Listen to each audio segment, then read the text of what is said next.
I feel both excited and privileged to have this time and talk with you, John Paul. We had a chance to, I believe, collaborate for the first time.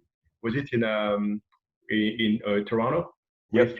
Yep. yeah, and then also in the US with a few projects. So I had a chance to listen to your speech, but also to be, in a sense, in action with you and teams in the wilderness Hmm. and see how you respond to people. So I really think that you do qualify as this Bob we talk about, the impact, the influence you have to corporations, but also with your kids and also the teacher. So thanks for your time, much appreciated. And it would be great maybe for people listening to us today to maybe start by having a bit of background about you. I mean, there is different aspect of you. There is a dad, there is a teacher, there is the athlete, there is your relationship with the New York Giants. So for people who do not know you, Hmm. where do we start and how could we, in 4 or 5 minutes, tell us about you, man? Definitely. Well, like I said, I mean, it's a tremendous privilege to be here with you, and it is uh, such a just an awesome time and very exciting every time it is a chance we get to collaborate. But I would say for me, it's just been a blessing. Born and raised in Union City, New Jersey. Yeah. My dad came from Cuba, so definitely Hispanic background, and grew up here in the inner city. Always enjoyed sports, enjoyed athletics. My dad was a free agent cornerback for the Oakland Raiders, so he played football. But I switched. I played basketball, and it was really through that through sports and through just connection with family that I really learned what all in meant. And I learned really early that it started at home. It started with our commitments that we have in the house. Yeah. Seeing the commitment of my family members to each other. A very very tight knit family. And from there, then just being blessed to be able to continue as a student athlete in university with basketball, and then getting, even though I didn't go to the highest university, Montclair State, it's a Division III, so we don't play on ESPN or anything glamorous like that. Um, Definitely use that work ethic that I learned, and staying all in, even though, other people said, it's just Division III, but stuck with it. And from there was blessed with an opportunity to play in the NBA in Los Angeles, and was able to go out there and really experience something that I never thought I'd get a chance to experience playing at that level. But even then, making a decision that I wanted to go back home. I wanted to impact my local community, and not that professional athletes can't have an impact on the local community. I just knew for myself, when I took the time to think about it, and to take some time to pray, it seemed like that's where I wanted to be and make most impact. And so I came back, and I didn't want to presume that I knew all the answers to fix the problems in my community of gang violence, of some of the risk issues that were affecting our youth. So I decided to become a teacher, because I figured what better way to understand than to immerse myself into that culture and immerse myself into that, those classrooms, and really understand what are not just the outlying causes, but the underlying causes that are causing the gang violence, that are causing these, the rise in teen pregnancy, things of that nature. And so it became Quick question, Jean. I'm sorry to interrupt you, but the teacher, yeah. how did you? I mean, how did you come up with the idea of being a teacher? Is it coming from an experience you had before, like maybe another teacher who influenced you tremendously, or is it just out of the blue? Is it someone you met? Yeah. How did you think? How did the concept of teaching come into your thoughts? Yeah. I would say it was individuals. It was people that I had in my life that were teachers. I'd say, first of all, it probably started with my father. I remember a time going to the local food store, and after playing professionally, he had become an ESL teacher. And I remember going to the food store, I remember very vividly, and more students were coming up to him to say hi, and parents were coming up to say thank you for being a teacher, than have ever playing for the Oakland Raiders.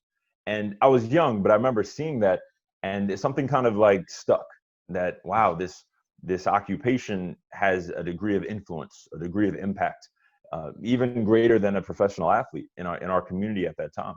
When I did come back, I said, what better thing than to be a teacher, to be able to be, hopefully to that level of impact, hopefully to that level of influence for the next generation. So did you start teaching right away at school, or did you go in different places? How did you? Yeah. I wanted to teach right away, but I found out that you need a teacher certificate to teach. I didn't know that, so I had to I had to go back to night school and get my certificate. But in the meantime, I still wanted to work with kids, and I remember I sent all these emails out to schools saying, "Hey, a former NBA player, can I speak to your students? Can I work with them after school?" And I understood they were a little bit unsure based on all I had on my resume was basketball player, but the only place that responded back was our local juvenile jail.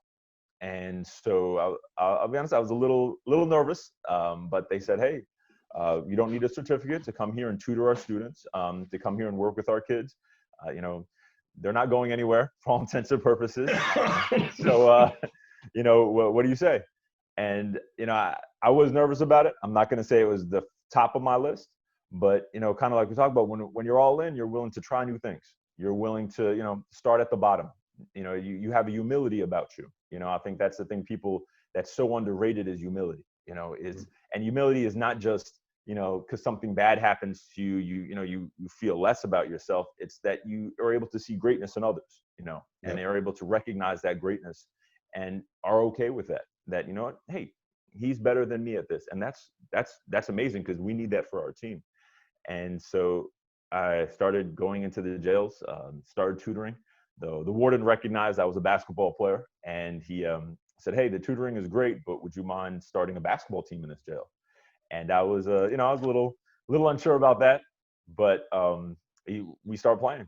I said, "Hey, if it's going to reach the kids," I always saw sports as almost like a bridge.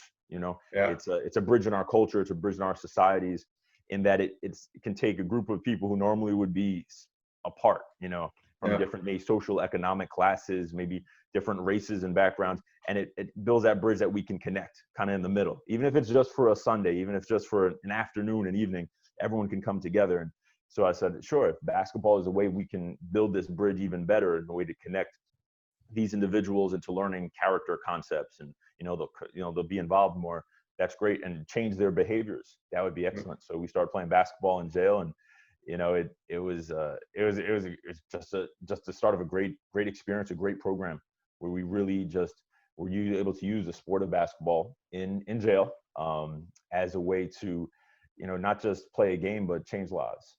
Yeah. And that was awesome. And I understand that for those who will have a chance to listen to you speak either online or with your workshops, they'll know all of the details about amazing life stories and lessons. And then you started to go to teach at school, Yeah. but you also get a phone call from New York, I believe. So I don't know if you want to tell us about that. As I'm teaching and going to the jails, I get a phone call. I do not expect. Honestly, I think it's a joke. I think it's a prank. And it says, "Hey, we're from the New York Giants. Would you mind coming and speaking to our team this Friday night?"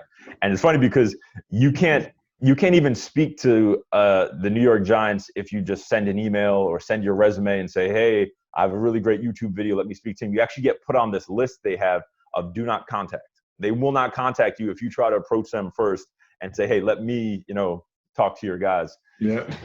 So it was totally out of the blue, and I thought it was a joke, but I said, sure. I live about 5 minutes from where the Giants, practice, so I said, yeah, sure, okay.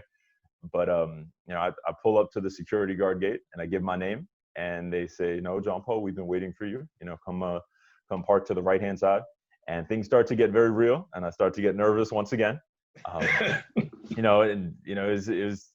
It was it was definitely very daunting. You walk in a room, and we're pretty big guys, but you walk in the room, you're the smallest guy in the room. And I remember I shook one of the players' hands walking in, and he's about 6'9", and big guy. His fingers go all the way down to here on my arm when I shake his hand. It was intimidating, but just share with them, for about 20 minutes about what I felt it meant to be all in, leaving the question with them. And I gave them a poker chip, just to analogize.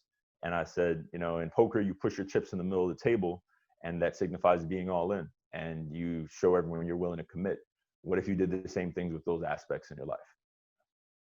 And I understand that this all in in a sense, concept, in a sense, or lifestyle or principle, kind of took off completely.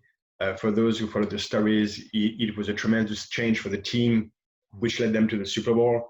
I mean, people can listen to this amazing story and be in touch with you for that. And I understand that this has been a key aspect of your life, because it's kind of brought you to almost to a global scale, because you started to travel with teams around the world to discuss about just all-ins. Everyone need to know what happened with the Giants, and maybe you can tell us a little bit about maybe the impact it had on your life and your career, in a sense. Yeah. I mean, it was, once again, it was not expected. It was not expected. I would say that growing up, public speaking is probably one of the things I was most afraid of, is getting in front of others and speaking.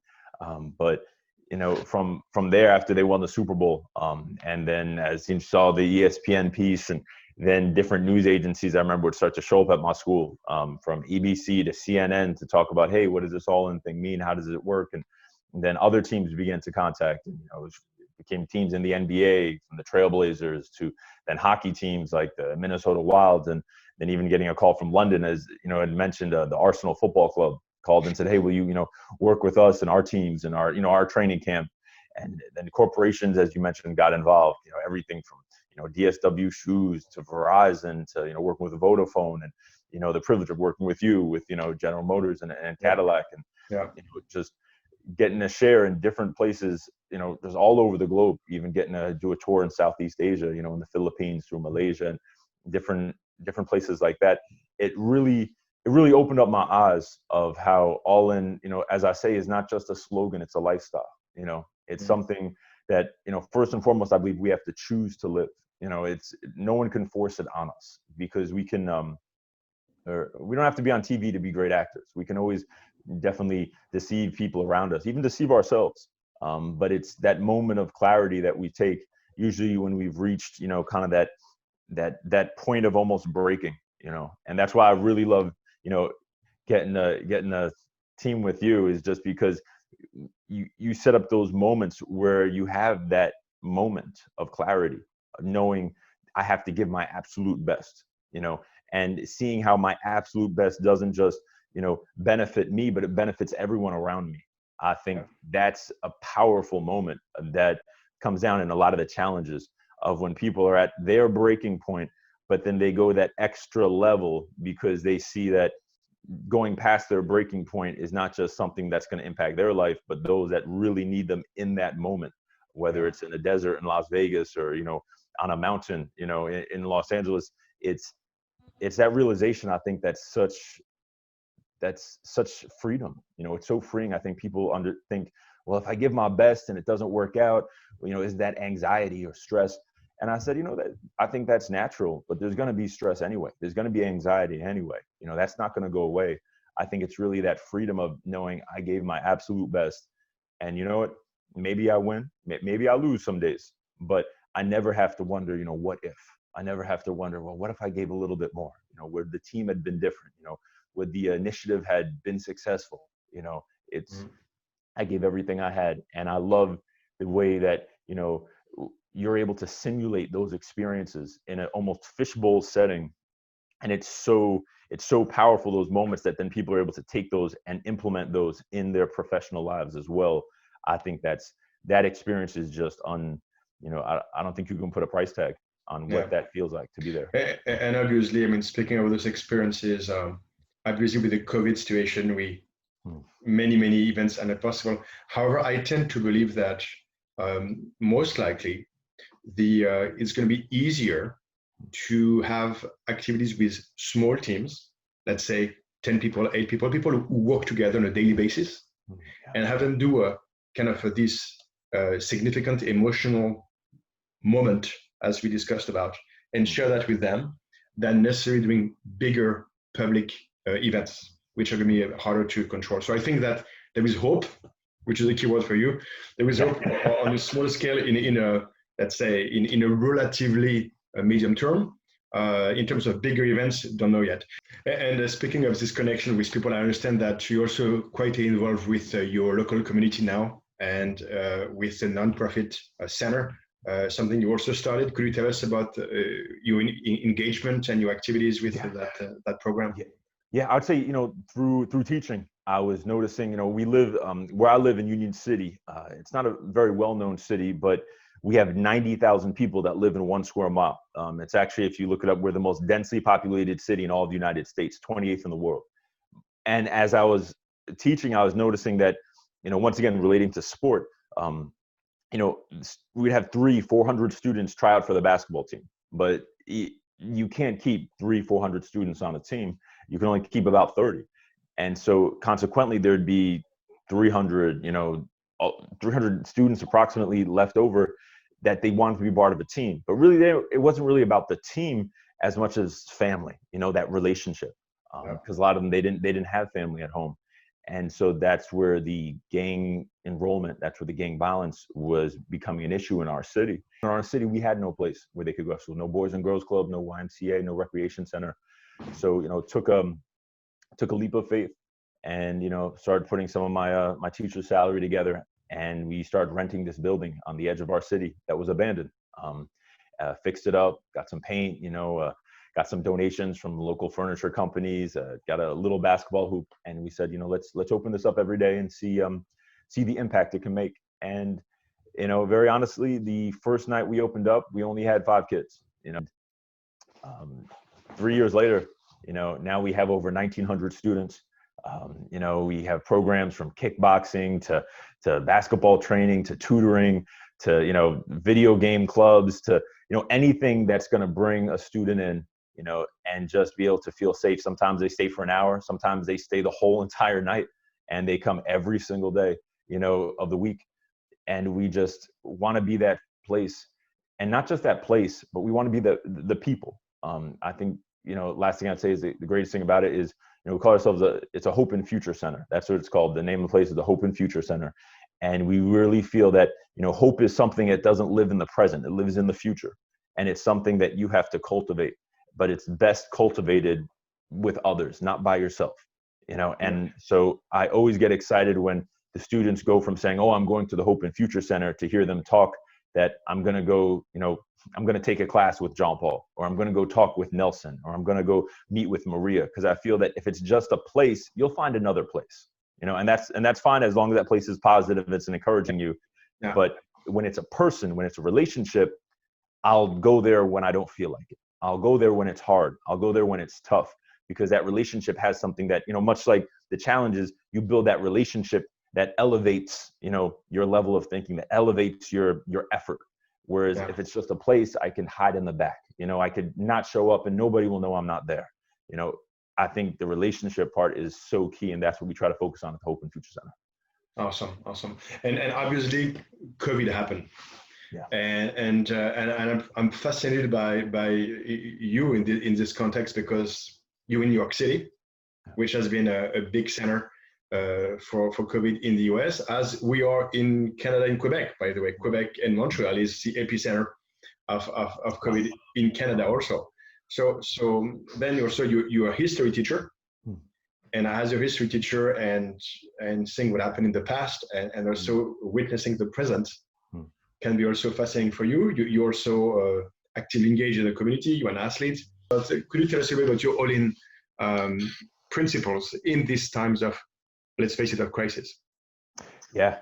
I think one of the things, that I always remind people about being all in, especially in this time, is that, all in is never about perfection. It's never about, ease. A lot of times, sometimes individuals will mistake it for different groups I speak to. They'll say, "Oh, well, when you're all in," I always remind them, I say, specifically in that season, the Giants were 7-7. They weren't undefeated. Everything wasn't going right. For all intents and purposes, their season should have ended with that game against the Jets, but they made a choice to give their best in a difficult situation. And I always remind them, all in is about resiliency. And it's very interesting because the University of Pennsylvania actually has a whole entire department dedicated to the study of resilience. It was started for our armed forces members as a way to train them when they're put in difficult situations in being able to, combat what was going on. And I remember hearing it said in one of the research articles they did that, resiliency kind of boils down to three aspects. and they said it starts with humility, and it goes to staying faithful, and then it usually ends by maintaining a level of gratitude despite what's happening around you. And they said in men and women that had exhibited those characteristics of humility, faithfulness, and gratitude, their level of resiliency when tested was always quite high. And I think it's so important to have that level of humility, as we said before. I'm reminded of a coach, and this is something that I have had to take to heart a lot especially in this time, because it's a lot of learning. It's a lot of learning. It's learning new ways to communicate, new ways to impact others, new ways to be there for my students. And I'm always reminded of this quote by a coach I had getting ready to play professionally. And he gave me a tip. He said, "John Paul, I have an equation for you." And he said, if you can abide by this equation, you will be a successful player at the next level. And I said, "Well, I'm not an algebra guy. I'm not so good with equations." He's like, no, it's not mathematics. He said, "It's ecological." And he said, the equation is quite simple. He said, L is greater than or equal to C. And he said, C in this equation stands for change. He's like, you can't stop change. Even the way the earth is spinning on its axis, it's changing every single second. You can't stop it. In the game of basketball, it's very point guard and shooting guard driven. It'll change next year. There'll be an influx of more center, power forward type players. You can't stop the change. There's always a natural, evolution of the league. But he said, you can affect learning. And that's what L stands for in the equation. He says, as long as you're willing to learn greater than or equal to the level of change around you, he said, you'll be successful. You won't just survive, you'll thrive. And it's interesting because in that equation, especially as a history major, you apply that not just to basketball, but to any living thing on this planet, you very quickly find out whether it's successful, whether it's living, or whether it's becoming extinct. And the tough thing about learning, though, is it's hard because we have to admit we don't know. And I know in our culture, unfortunately, it's become condoned to make up an answer instead of admitting we don't know an answer. But if we think about the leaders I know, at least in my life, that I've respected, the teachers I respected the most, they weren't the ones with all the answers. They were the ones who were not afraid to say, you know what, John Paul, I don't know, but I'm going to find out, or let's find out together. Those are the ones I respected. Those are the ones that left an impact on me. It was that humility, but that hunger for learning.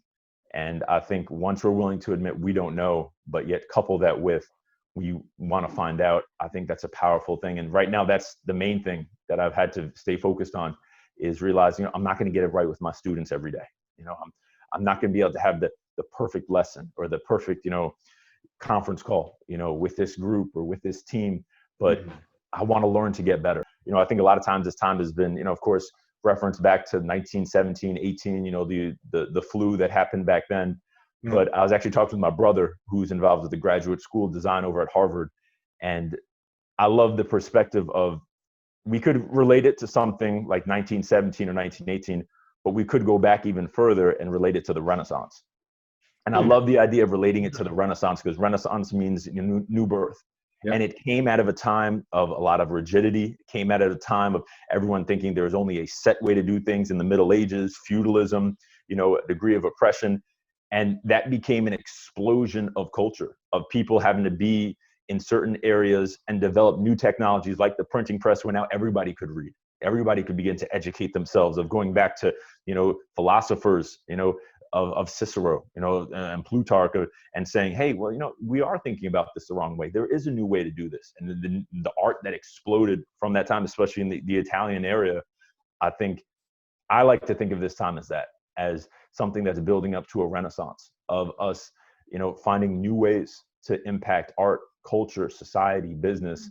But it came out of a difficult time of the Middle Ages, where there was a lot of trial and a lot of crisis. Thank you. It's great. And for people who feel maybe for different reasons, because we have this is almost this health crisis, which is also leading to some economic crisis, and ultimately also to some form of a mental health crisis also in some cases, for people who lost jobs or people who have in tough situations. For those who don't feel the strength to start learning, they just feel stuck. Yeah. How do you start? Where do you start? What is it? If I feel stuck, as a Bob in a sense, how would you suggest them? What are the first things they could do to get their wheel going? Yeah, and I think that's the toughest part, is really overcoming, that initial hurdle.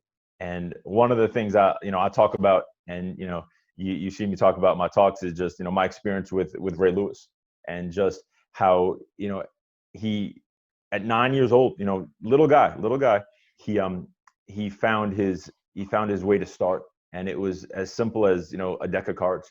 He said, he wanted to impact what was happening around him, the relationships that were happening around him, the instability in his own home. And so what he did is he took a deck of cards at 9 years old, and he said, I'm going to just start doing push-ups every night, and I turn over the card, and whatever the number, I do that number.